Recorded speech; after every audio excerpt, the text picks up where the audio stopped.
Hello friends, welcome back to our own channel wealth growth. Friends, इस video के अंदर देखने लगे निफ्टी बैंक मंडे को किस तरह से कामकाज कर सकती है। देखिए, 2 दिन हमने कोई भी एनालिसिस नहीं किया था, तो इसकी वजह मैंने निफ्टी के वीडियो में ऑलरेडी दी कि न्यूज़ बेस्ड मार्केट थी। मार्केट बहुत ज़्यादा वॉलेटाइल थी यहाँ पे, तो इसकी वजह से न्यूज़ बेस्ड जब भी मार्केट होती है तो मार्केट को अवॉइड करना बेहतर होता है। तो चलो आइए मंडे के लिए हम देख लेते हैं कि मंडे को मार्केट किस तरह से कामकाज कर सकते हैं। देखिए, मार्केट अगर यहाँ पे देख सकते, मार्केट के लिए अगर मैं आपको चार्ट को थोड़ा पीछे जाके आपको दिखाऊँ तो देखिए, ये जो रेंज थी, हमने बहुत दिनों से हम इस रेंज को देख रहे थे। बहुत दिनों से मैं आपको बता रही थी, यहाँ पे आई ऊपर गई, फिर यहाँ पे आई ऊपर गई, फिर यहाँ पे आई ऊपर गई।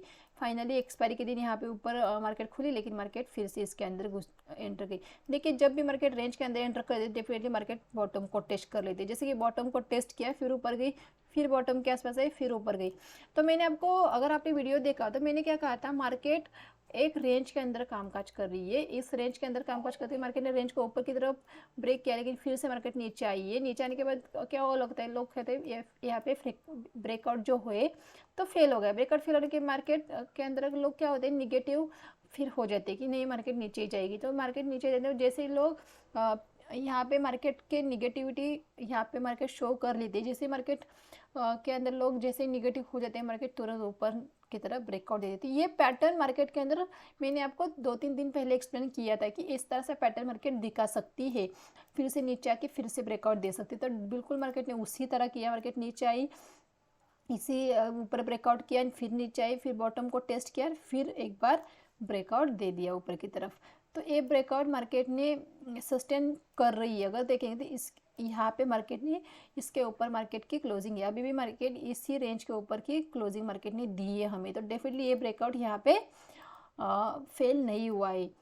तो अब मार्केट के हम ऊपर की तरफ के टारगेट देख सकते हैं। हम मार्केट को भी, अगर बैंक निफ्टी को देखेंगे तो बैंक निफ्टी को हम पॉजिटिव ही देखेंगे। यहाँ पे बिल्कुल भी नेगेटिव नहीं देंगे, बैंक निफ्टी को हम पॉजिटिव ही देखेंगे। चाहे निफ्टी के अंदर हमें थोड़ी सी गिरावट देखने को मिले, निफ्टी हमें थोड़ी सी स्लाइडली निगेटिव लग रही है, लेकिन बैंक निफ्टी हमें निगेटिव नहीं लग रही है, क्योंकि एक रेंज का ब्रेकआउट हुआ है। तो डेफिनेटली ये इस रेंज को देंगे तो ये बहुत दिनों से रेंज बनी हुई थी।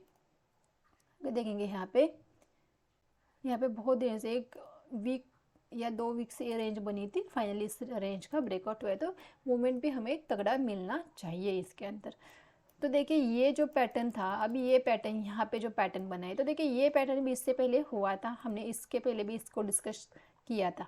तो जो यहाँ पे मार्केट ने इस रेंज को ब्रेकआउट देने के बाद, रिट्रेस करने के बाद मार्केट ऊपर गई है, तो फिर मार्केट उसी लेवल के आसपास सपोर्ट लेके फिर से ऊपर की तरफ गई थी। देखिए, ये लेवल हमारे लिए बहुत स्ट्रॉन्ग लेवल है। मतलब ये हमारे लिए यहाँ पे सप्लाई जोन है कि यहाँ से सब बायर आ रहे हैं, तो ये सप्लाई जोन हमारे लिए बना हुआ है। तो जब भी यहाँ पे मार्केट हमें मिलेगी, फ्लैट ओपन के मार्केट इस लेवल के आसपास मिलेगी, डेफिनेटली हम कॉल में इंटरेस्टेड रहेंगे जब तक मार्केट इस लेवल के ऊपर है। तो ये लेवल आ रहा है 43,350 के आसपास। तो यहाँ पे लेवल आ रहा है, तो इसके ऊपर जब तक मार्केट रहेगी हम कॉल में ही इंटरेस्टेड रहेंगे। मार्केट फ्लैट ओपन के नीचे आती है, डेफिनेटली इस लेवल के आसपास हम कॉल में इंटरेस्टेड रहेंगे। यहाँ पे हम कॉल लेने की ही सोचेंगे। मार्केट फ्लैट ओपन होकर नीचे चलती है, तो नीचे चलेगी तो डेफिनेटली हम यहाँ पे पी की पोजीशन नहीं लेंगे, हम छोड़ देंगे मार्केट को। चाहे 300 पॉइंट गिरती है, गिर जाने दे, अगर यहाँ पे गिर जाने दीजिए, लेकिन इस लेवल के आसपास हम कॉल को अपॉर्चुनिटी डेफिनेटली ढूंढेंगे, यहाँ पर कॉल लेंगे, चाहे हमारा 50 पॉइंट का एसएल क्यों ना हिट हो जाए। तो यहाँ पे मार्केट गिरती है, हम पी में इंटरेस्टेड नहीं है, 300 पॉइंट हम छोड़ देंगे मार्केट के अंदर, लेकिन इस लेवल के आसपास हम सी ज़रूर लेना चाहेंगे। अगर इस लेवल के आसपास हम सी ले रहे हैं तो डेफिनेटली 43,700 तक के टारगेट हमारे ऊपर की तरफ रहेंगे। मतलब 400 पॉइंट के हमारे टारगेट ऊपर की तरफ रहेंगे। तो 400 पॉइंट के लिए बैठना है न बैठना है, ये आपके डिसीजन है, आपका रिस्क कितना है, आप उसके अकॉर्डिंग अपने रिवॉर्ड को वहाँ पे ले सकते हैं। तो उसी तरह फ्लैट ओपनों के ऊपर चलते, देखिए 43,700 के ऊपर हमारी कॉल की पोजीशन डेफिनेटली होनी चाहिए। फर्स्ट टारगेट हमारा इस हाई तक के रहेंगे। अगर इस हाई को देखेंगे 43,860, यहाँ ये फर्स्ट टारगेट हमारा रहेगा। इसके ऊपर निकलते तो 43,950 तक के भी टारगेट हमें ऊपर की तरफ देखने को मिल सकते हैं। तो ये इस तरह से हम हमारे ट्रेड को प्लान कर सकते हैं। तो ये हो गया हमें फ्लैट ओपनिंग की। देखिए, गैप डाउन खुल जाती है, गैप डाउन खुल जाती है, तो डेफिनेटली इस लेवल के आसपास जितनी हमें इस लेवल के आसपास मिलेगी हम कॉल देखेंगे, क्योंकि इसके आसपास हमारा एसएल छोटा आएगा। तो जब जितनी हमारी इसके लेवल इसके आसपास मिलेगी उतने हम यहाँ पे ट्रेड ले सकते हैं। देखिए कोई 50 पॉइंट का सेल अफोर्ड कर सकता है, कोई 100 पॉइंट का सेल अफोर्ड कर सकता है, तो आप उसके अकॉर्डिंग वहाँ पे ट्रेड ले सकते हैं। ये नहीं कि भाई इसके पास ही आएगी 20 पॉइंट 10 पॉइंट तभी ट्रेड लेंगे, नहीं। देखिए हर किसी की अपनी अपनी कैपेसिटी होती है, कोई यहाँ पे 100 पॉइंट के ऐसे के साथ भी कामकाज करता है, कोई 50 पॉइंट के ऐसे के साथ कामकाज करता है, कोई 20 पॉइंट के ऐसे के साथ कामकाज करता है। तो आपको आपके रिस्क रिवॉर्ड के हिसाब से आपको ट्रेड को वहाँ पे प्लान करना है। देखिए यहाँ पे जितनी पास मिलेगी हम वहाँ पे ट्रेड लेने की डेफिनेटली कोशिश करेंगे। तो देखिए कितनी पास मतलब जो 20 पॉइंट ऐसा रहता है उसको लगेगा भाई जितने 20 पॉइंट इसके आसपास मिलेगी मैं लूँगा। जो 100 पॉइंट का ऐसे रखता है कि वो बोलेगा हाँ ठीक है 100 पॉइंट दूर है मैं यहाँ पे ट्रेड ले लेता हूँ, ये 100 पॉइंट में यहाँ पे बेयर कर सकता हूँ। तो इस तरह से हम यहाँ पे ट्रेड को प्लान कर सकते हैं। गैप डाउन के केस में यहाँ पे सी को हम प्लान कर सकते हैं। अगर हमारे ऐसे हिट हो जाता है तो डेफिनेटली हम हमारी पोजीशन को पी में भी कन्वर्ट कर सकते हैं। फिर नीचे की तरफ फिर से हमें 43,000 तक के टारगेट देखने को मिल सकते हैं। अगर मार्केट ऊपर खुल जाती है, गैप अप खुल जाती है, देखिए गैप अप के केस में क्या हो जाएगा, फिर गैप अप अगर मार्केट खुलेगी तो फिर हमारी उतनी ट्रेड अच्छी नहीं बचेगी, क्योंकि उतना ही हमारा ऊपर की तरफ टारगेट रहेगा, उतना ही हमारा नीचे की तरफ रिस्क रहेगा। तो गैप अप के केस में मैं मार्केट को या तो मार्केट को इस हाई के ऊपर निकलने दूंगी, तब यहाँ पे हम सी की पोजीशन लेंगे। अगर मार्केट नीचे चलती है तो मैं फिर मार्केट को अवॉइड करना ही बेहतर यहाँ पे समझूंगी। तो गैप अप के केस में मैं एक ही ट्रेड प्लान करूँगी, इसकी या तो इस हाई के ऊपर निकले तभी प्लान करेंगे, या तो यहाँ पे डिप ले। डिप कहाँ तक आनी चाहिए, इस लेवल तक। अगर इस लेवल को देखेंगे 43,620 तक का कोई डिप मिल जाए तो सी में इंटरेस्टेड रहूँगी, या तो फिर मार्केट को हम अवॉइड करने की कोशिश करेंगे।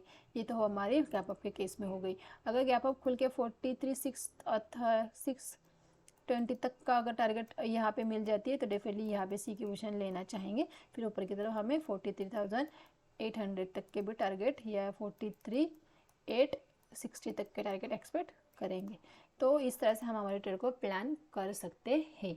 तो मार्केट के अगर अंदर देंगे तो मुझे बैंक निफ्टी के अंदर के ऊपर के साइड के लेवल ज़्यादा खुलते हुए नज़र आ रहे हैं। बैंक निफ्टी के अंदर मैं सेलिंग के साइड में कम जाऊंगी, कि सेलिंग जैसे कि फ्लैट ऊपर के गिरती है तो मैं गिरने दूंगी, जब तक इस लेवल को ब्रेक नहीं कर लेती मैं पी की पोजीशन में नहीं बैठूंगी, चाहे मार्केट ये 300-400 पॉइंट छूट क्यों ना जाए।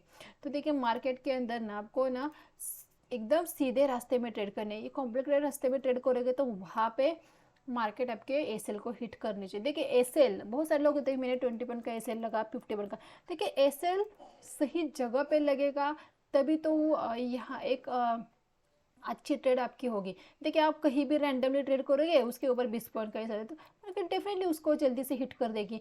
देखिए एसएल कहाँ पे, देखिए यहाँ पे हमने क्यों एक सिलेक्ट किया कि यहाँ पे एक बार सपोर्ट लिया, फिर सपोर्ट लिया और ऊपर गई, फिर उसी लेवल के आसपास एक बार सपोर्ट किया, तो डेफिनेटली ये हमारे लिए सप्लाई जोन है। तो सप्लाई जोन के आसपास आएगी तो डेफिनेटली यहाँ पे फिर से बायर एक्टिव हो सकते हैं। तो इसके ऊपर हम कॉल को डेफिनेटली इनिशिएट कर सकते हैं, इसके नीचे एसएल रख सकते अगर, क्योंकि जो भी यहाँ पे बायर आए, यहाँ पे जो बायर आए, यहाँ पे जो बायर आए, इन सारे बायरों का एसएल डेफिनेटली नीचे रहेगा। अगर मार्केट नीचे आएगी तो एसएल डेफिनेटली सबके एसएल हिट हो गए तो बड़ा मोमेंटम नीचे की तरफ आएगा। अगर ब्रेक ये लेवल अगर ये हमारा ट्रेड मानो हमारे एसएल भी हिट हो जाता है तो हमारी पोजीशन अगर कन्वर्ट हो जाता है तो डेफिनेटली बड़ा मोमेंटम नीचे की तरफ भी हमें देखने को मिल सकता है। तो जब तक इसके ऊपर रहेगी डेफिनेटली बायर यहाँ पे स्ट्रांग रहेंगे, इसके नीचे आएगी तो डेफिनेटली बायर के एसएल वहाँ पे हिट होना स्टार्ट हो जाएंगे, या फिर सेलर ज़्यादा यहाँ पे हावी हो जाएंगे मार्केट के अंदर, तो मार्केट फिर से नीचे खींचना स्टार्ट करेंगे। तो ऐसे लेवल के ऊपर या कुछ ऐसा है कि हाँ भाई यहाँ पे मार्केट बार बार रेजिस्टेंस खा रही है, चलो मैं यहाँ पे पी की पोजीशन ले लेते हो, यहाँ पे सेलर एक्टिव है, इसके ऊपर निकलते हैं, मैं निकल जाऊँगा, मार्केट बायर के हाथ में निकल जाएगी। क्या होगा 50 पॉइंट का एसएल तो हिट होगा, लेकिन अगर मिलेंगे तो 200 पॉइंट मिलेंगे, तो ये बहुत ही अच्छी ट्रेड हो गया हमारे लिए। तो कभी भी ट्रेड प्लान करते समय हम ऐसी सपोर्ट या रेजिस्टेंस देख के या मार्केट सप्लाई और डिमांड जोन के देखकर अगर ट्रेड को प्लान करोगे तो डेफिनेटली आपको अच्छा खासा वहाँ पर ट्रेड मिलेगी। देखिए कहीं भी रैंडमली ट्रेड लेना या उसके फिर 20 पॉइंट का एसएल रखेंगे तो वो एसएल जल्दी हिट होगा। फिर बहुत सारे लोगों का रखे मेरे एसएल हिट होते हैं, भाई तो एसएल रखी उसी जगह पर आए जहाँ पे हिट होने वाला है। तो ये ज़रूरी नहीं कि कहीं भी ट्रेड लो, कहीं पे सेल लगाओ, ये बिल्कुल नहीं करना है मार्केट के अंदर। हम अपने ट्रेड को सही तरीके से यहाँ पे प्लान करेंगे, तभी हमारे सेल ज़्यादा यहाँ पे हिट नहीं होंगे। तो आई होप फ्रेंड्स आपको एनालिसिस अच्छा लगा तो वीडियो को लाइक और चैनल को ज़रूर सब्सक्राइब कीजिए। Thank you.